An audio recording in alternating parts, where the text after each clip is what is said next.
tim pembela Prabowo Gibran, Hotman Paris, meminta kuasa hukum dari masing-masing paslon 01 dan 03 untuk pulang karena gugatan yang dibawa ke Mahkamah Konstitusi tidak kuat. Ia mengatakan kuasa hukum 01 dan 03 lebih baik pulang saja. Terkait?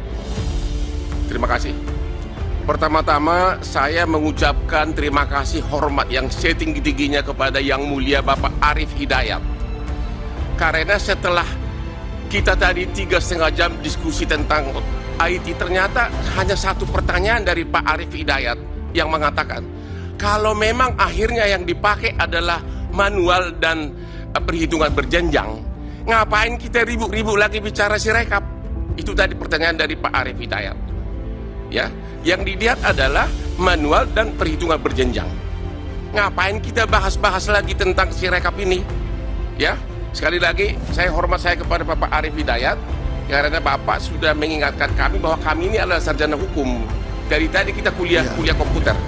Pertanyaannya apa Pak Hotman? Ya. Pertanyaan saya, saudara saksi, kalau ternyata yang dipakai dalam SK pengumuman final perhitungan suara adalah manual dan perhitungan berjenjang, bukan hasil dari Sirekap, masih perlu nggak Bapak kuliah di sini? Masih perlu nggak kita bahas tentang Sirekap? Ya, masih perlu nggak saksi menjawab pertanyaan dari Pak Repli dan Bambang yang selalu ngeyel tentang Sirekap ini? Pak Hotman, tadi saya sudah tegaskan, ini didalilkan kami mahkamah berkepentingan mendapatkan penjelasan soal ini. Tapi saya bertanya, jangan dianggap kehadiran orang itu tidak penting. Kami menganggap penting. Oke. Jadi jangan persoalkan kehadirannya lagi.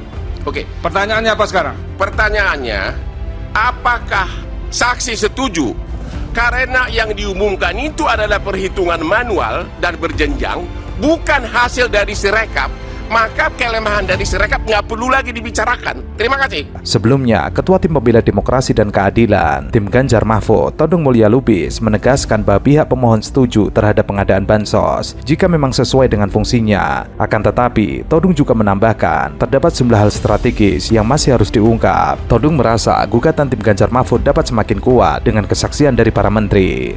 Jadi kita jangan mengabaikan ya, menganggap ini tidak ada pentingnya. Itu keliru juga. Kalau nggak usah datang saja ke sini. Sama yang silakan. Majelis, yang mulia. Cukup. Maksud saya, cukup Pak Bambang. Pernyataan ngeyel itu juga nggak pantas diucapkan. Sudah saya sampaikan tadi. Silakan. Pimpinan sidang, Pak Ustadi, Pak Ketua, mohon izin untuk supaya clear kita ya.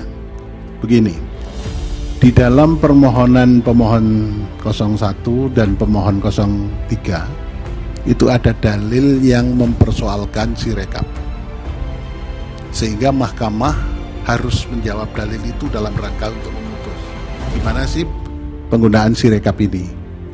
Oleh karena itu, Mas Hotman Paris, proses yang mempertegas dan proses dalam rangka persidangan untuk mengetahui bagaimana sebenarnya duduk persoalan Sirekap, maka tetap diperlukan dan penting untuk kita ketahui bersama.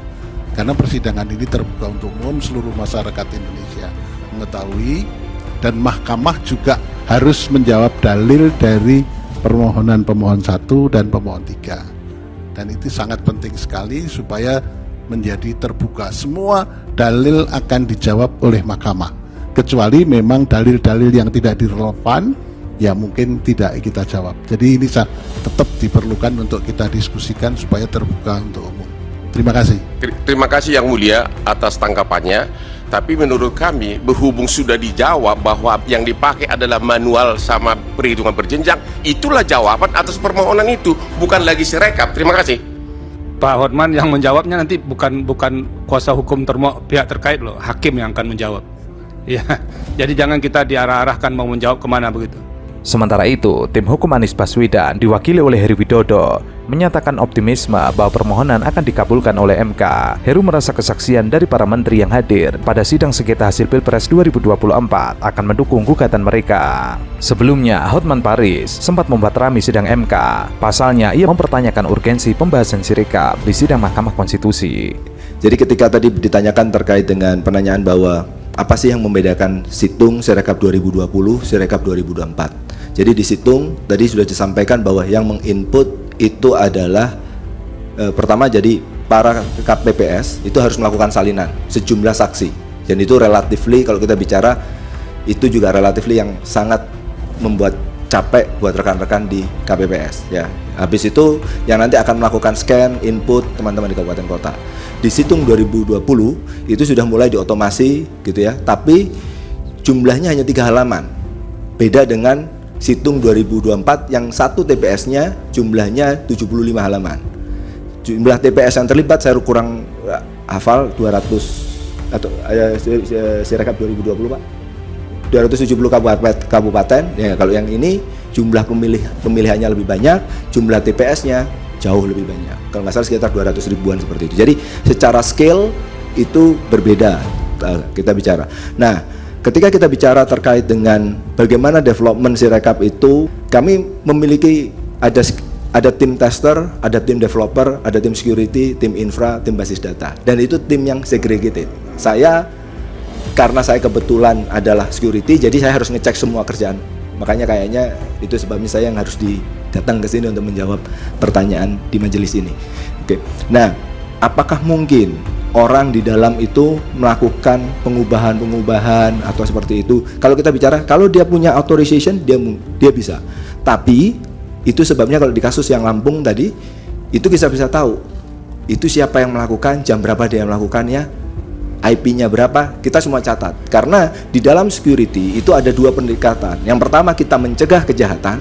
Orang kan kalau kita bisa mendeteksi, oh ini penjahat, ini orang baik, nah kita lakukan pencegahan. Tapi kan bisa saja orang yang kita deteksi sebagai orang baik, ternyata lambat laun dia melakukan kejahatan. Belum tentu orangnya, tapi bisa saja perangkatnya disusupi oleh malware. Tuh.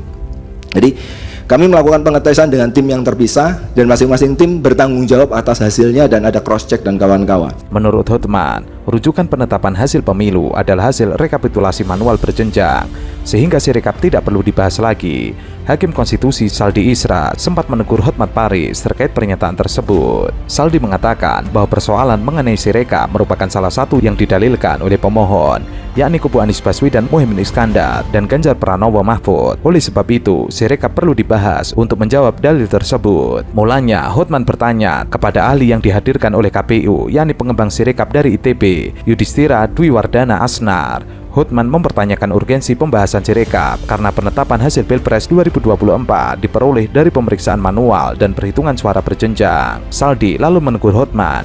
Ia menegaskan bahwa kehadiran ahli dalam sidang lanjutan PHPU Pilpres ini sangat penting karena Mahkamah Konstitusi memerlukan keterangan yang bersangkutan.